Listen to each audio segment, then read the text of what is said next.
Okay, everybody, welcome back once again. This is the part two of the series that we're covering with regards to women's cricket, the rise of women's cricket. And I think we are really lucky to have another guest on show today who is a very, very appropriate fit into this segment. And, nothing better than doing an exclusive on women's cricket in India.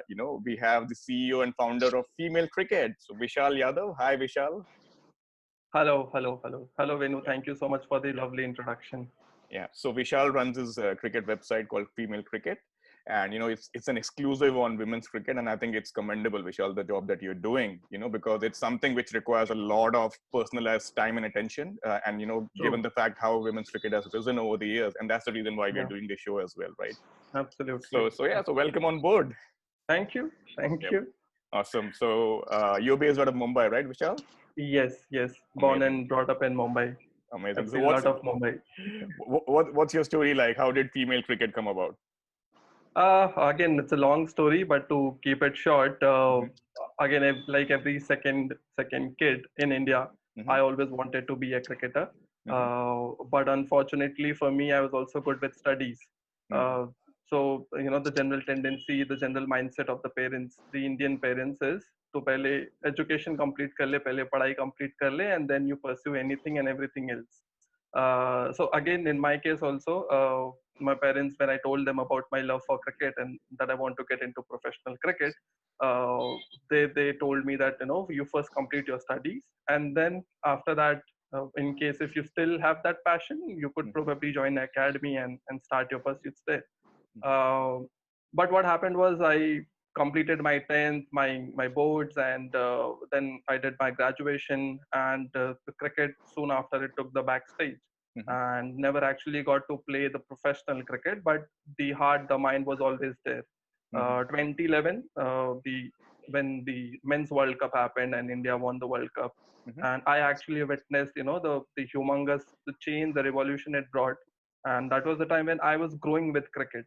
Mm-hmm. So that sort of also increased my love and passion for this game, and I thought maybe I want to do something around this field, Mm-hmm. if not by becoming a player, maybe by doing something else.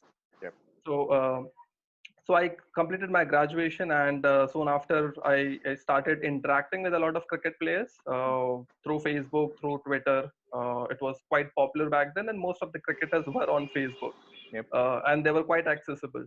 So I thought maybe have a chat with them and talk to them about their cricket country and talk to them about their cricket cultures.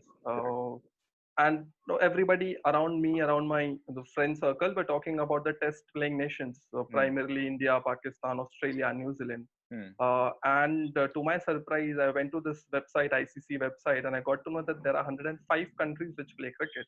Mm-hmm. And that sort of was a game-changing moment for me. I thought, if there are 105 countries which play cricket, why are people not talking about the remaining countries of the associate and affiliate nations? Interesting. And but that the very next day I made a list of those countries, started reading more about their capitals. The first thing which you do is ये country किस continent में आती है, Yeah. and कौन से इसके capital है. Yeah. So the basic research which you would do on the internet, I started doing that. Made a list of a couple of national cricketers who I thought would be on Facebook or Twitter, so that I could just get in touch with them and talk to them about their cricket culture. Mm-hmm. And to my surprise, again, I found out a lot of female cricketers who were playing in these countries, in associate and affiliate countries, and they were doing much better than their male counterparts. For example, there are so many countries in European continent. There are so many countries in the South American continent. For example, Argentina has a very strong women's cricket team. Mexico plays a lot of women's cricket team. I was surprised to know that even Germany, Jersey, there is Norway. Again, they have got a very good setup for women's cricket there, compared to the men's cricket, because men's usually play football and soccer in these countries, and women's have both the options, whether to choose cricket or football.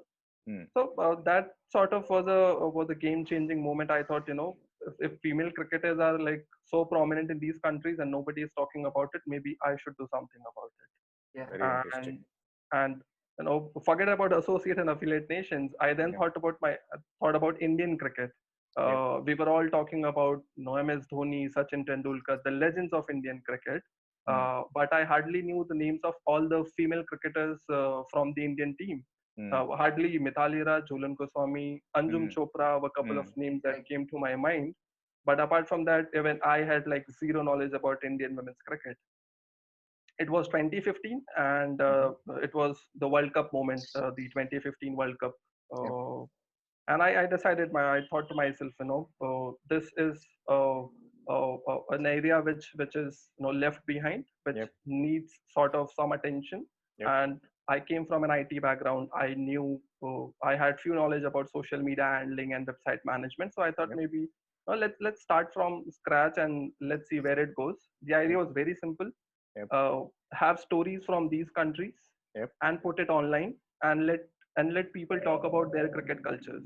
Mhm. It was more like Right. a community, but on a single platform, on a single page, Mhm. so that it's not scattered and everybody who wants to talk about women's cricket can come out and talk about it. This was Interesting. this was how it all started. Really interesting, man. Nice. I mean, hats Very off to your interesting. passion. Superb. Amazing. Yep. So Thank yeah, you. so we all had a few questions, and by the way, it's an amazing backdrop that you have. It's lovely to see what you have on your wall. I mean, it's phenomenal, right? That shows your passion towards what you're doing. So awesome. Thank you. Thank So you. yeah, so we all had a few questions. Why don't you go first? Yeah. So my question is that India had a terrible 2016 World Cup when we were hosts, right? The Women's World Cup, which in India was hosted. Yeah. T20. But T20. After that, Hmm. the graph started going upwards, right? True. I mean, we True. started doing very well. So True. what is it that you attribute it to? So one is that T20 World Cup. Of yes, India did not do well, but prior to that, there was a series. India was touring Australia. This was in Mm. January, and that was the first time India had won a series in Australia. They defeated Australia in Australia for the first time ever, Mm. and this was a ground changing.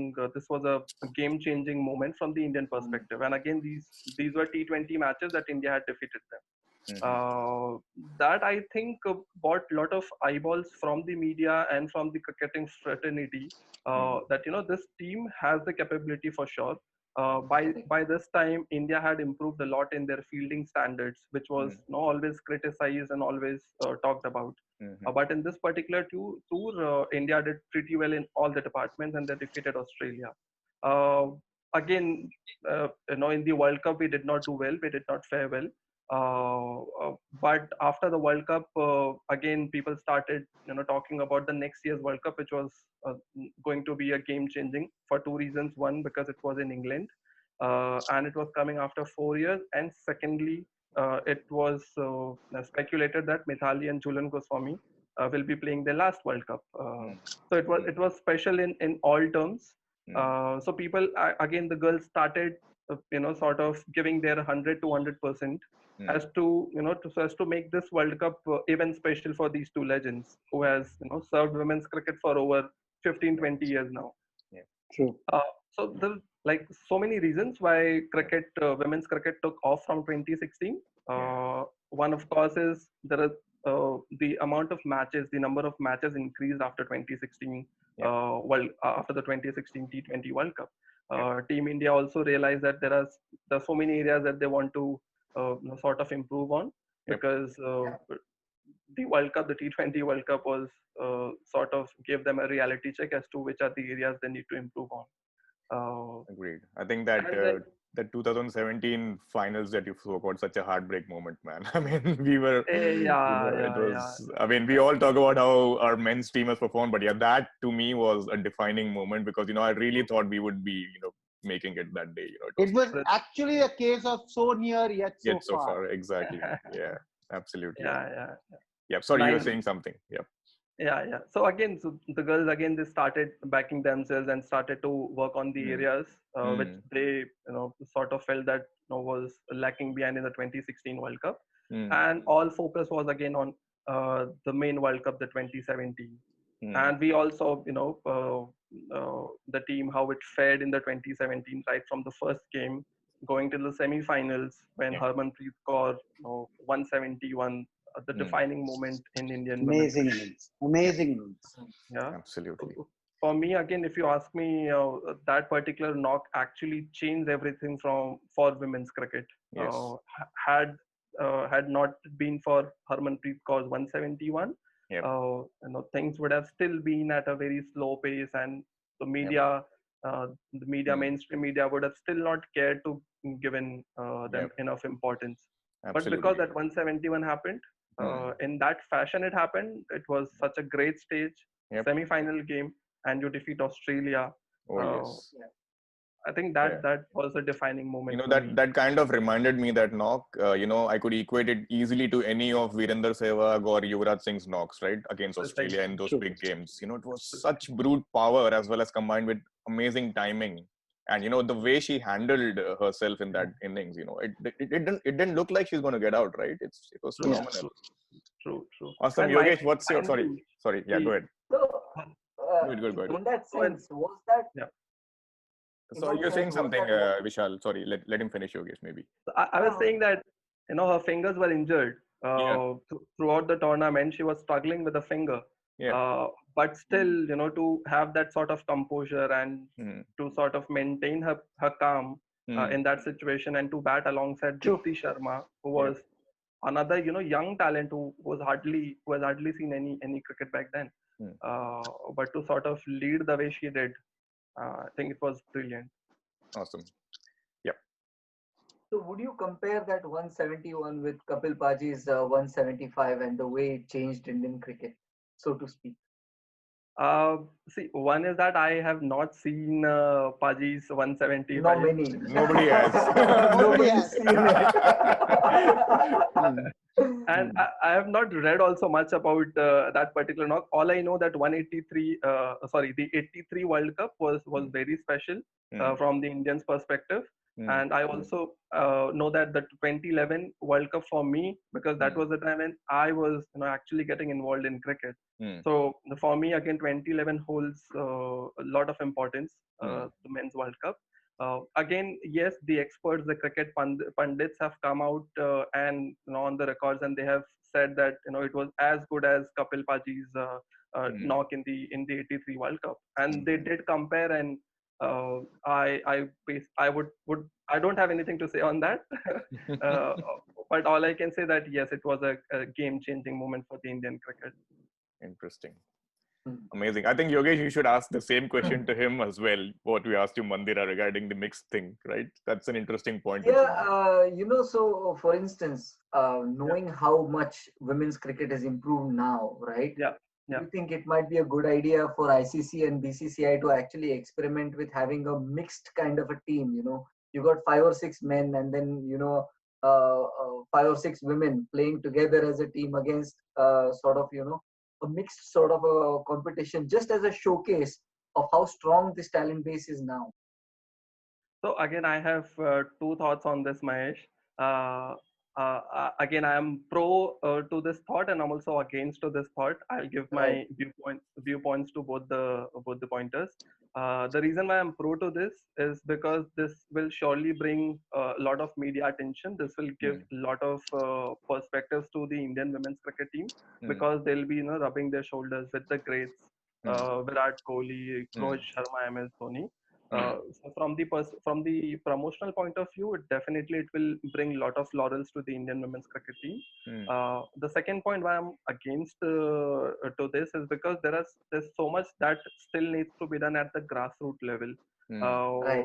In the domestic cricket, we are yet to have a solid bench strength that could probably have 5 to 6 IPL teams.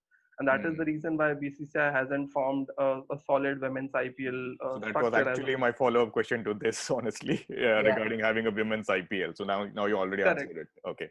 Correct. So again, see, everybody feels the same thing. It is high time that we invest a lot in the domestic cricket, in the grassroots cricket, give them a platform so that we could see more of Shefali Verma's. Now the 16-year-old talent, the havoc she created in the Australian pitches. Oh, yes. Yeah. So that is because the Haryana cricket is doing wonders. Likewise, there are so many talents. I do get a lot of emails these days because we have recently started promoting these talents on our Instagram and on our Twitter page. So I see that there are so many potential out there. Again, these girls, they don't get enough cricket academies or clubs to go play and perform there, and that is where I think they lose out on their dreams and their passion for playing for the country. So rather than having a mixed gender team, to answer your question, I would definitely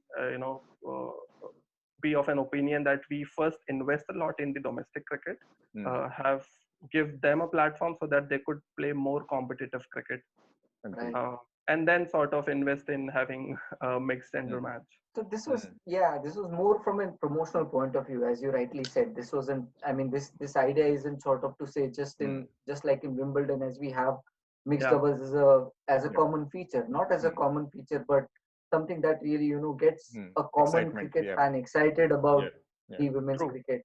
So Venu, can I ask one more question Go ahead. on this? So the question I wanted to ask you, Vishal, is what is the special flavor that women's cricket brings to the fan? That's slightly different from what men's cricket might bring in. I think there are so many flavors. One is that we got to accept, that women's, they don't get enough opportunities. Firstly, not everybody gets enrolled in a cricket academy at the age of 4 or 5, unlike boys or unlike men's. India primarily still is when it comes to cricket, it's still male dominated. The parents still see it as a sport which is again dominated by male, and it is only for males. Now that there are superstars like Mithali Raj and Jhulan Goswami and Harmanpreet Kaur coming from these small villages and making their mark in the international circuit, and this sort of has given a lot of perspectives and a lot of motivation to the young parents out there. So again, these talents, where they come from, the challenges through which they come from is in itself is a testimony that women's cricket are super powerful and they can do anything given the right direction and opportunities. Agreed. And also, back in 2010, the World Cup, or back in 2012, 14, 16, there have been so many T20 World Cups that we have seen. And if you see, initially the challenge with the women's cricket was that they were not high-scoring matches. And even if they were, even if some teams like Australia or England, they used to score like heavily, there used to be a huge gap between the scores made by the opponent team, the second team. They were always termed as very not interested and not so entertaining games. But things have changed now. We see 16-year-old talent hitting a talent like Megan in the Australian World Cup. Oh yes. So things have definitely changed. Women's cricket has become super entertaining now. And of course, the prospects have also increased. Absolutely, I agree. What's your final question, Mahesh? It's okay. So in 2017, we lost against England in the finals, right? Yeah. But in the league match, we defeated England. The same thing happened in 2020. We defeated Australia in the league match, but we lost to them in the finals. Is it that we are still not as good as the other teams when it comes to playing the big matches? Is it lack of experience? Absolutely put. There was a thing which I read the other day, and it says cricket is not just about skills, and cricket is more of a mental game rather than a physical sport or a cricket based on skills. I think both Mithali ma'am and Jhulan Goswami would also agree to this point, that they have seen a lot of cricket. Right? They have played so many World Cups. But if you see 2017 World Cup, except these two legends, nobody else had that World Cup experience. Nobody else had faced a crowd of 26,500 people, which was the number at Lords on 23rd of July. See, the girls are not used to that crowd. I agree. After 2017 World Cup, if you see the 2018 World Cup, there was decent crowd in West Indies. 2019 we had this South Africa touring in Surat. I'm not sure if you have seen that. Oh yes, I have. It's amazing, right? The amount of crowd that was there present. Precisely. The Surat stadium was packed. Packed with crowd. Yeah. Wow. It was packed with crowd, and this was in 2019. That made the headlines for sure. Yeah. Precisely, and we also saw that the T20 Challenge, which is the mini IPL, which was held in Jaipur, the finals was packed. There was close to 16,000 at the Savai Mansingh Stadium. Wow. And this sort of now has given a lot of confidence to the girls that they can go out, play in such huge crowd. Yep. I speak to a lot of these girls now for our podcast, which we are doing, and they tell me that it becomes very difficult. It becomes challenging for them to communicate with the players because the crowd makes a lot of noise. Yeah. And these players are not used to it. Yeah. Correct.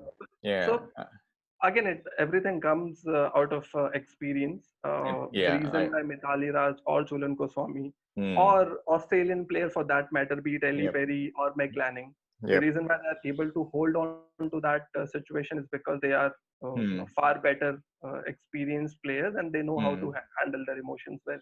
Yeah, I think you summed it up beautifully because, there was a lot of debate even on social media about, why we keep losing these crunch games. And especially with this final this year, and I also attended one of W. Raman's, Facebook Live events.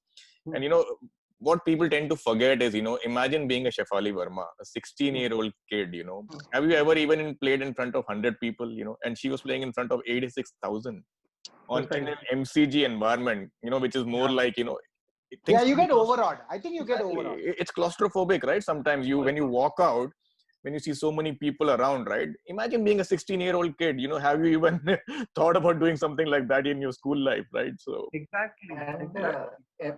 And MCG is very friendly also. So yeah, I like it. Yeah.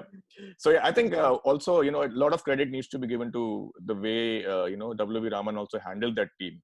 I thought, he doesn't get enough credit for that because of the fact that, you could be overawed by the situation around you. The way we played in the knockout stages, tells a lot about the character of the team. I do agree. Yes, the finals, we were outplayed. We were beaten by a better team, of course. But then, it takes nothing away from the fact how we played in the tournament overall, right? True. So many positives to look at. And yes, absolutely. Raman sir and including all the other staff members who work endlessly, for months and for years. Yes. Staying behind the camera. Behind the scenes, absolutely. I agree. True. So credits to a lot of those talents. Yes, and I think kudos to even BCCI for promoting the women's game now. And I hope that this trend continues, and even the ICC continues the trend of promoting at a global stage. It was lovely the way Katy Perry came in, on Women's Day, 8th of March. That was a phenomenal moment. That was the defining moment of 2020 for me, which has been filled with so many atrocities and negatives. That was something which really melted our hearts overall, if you ask me.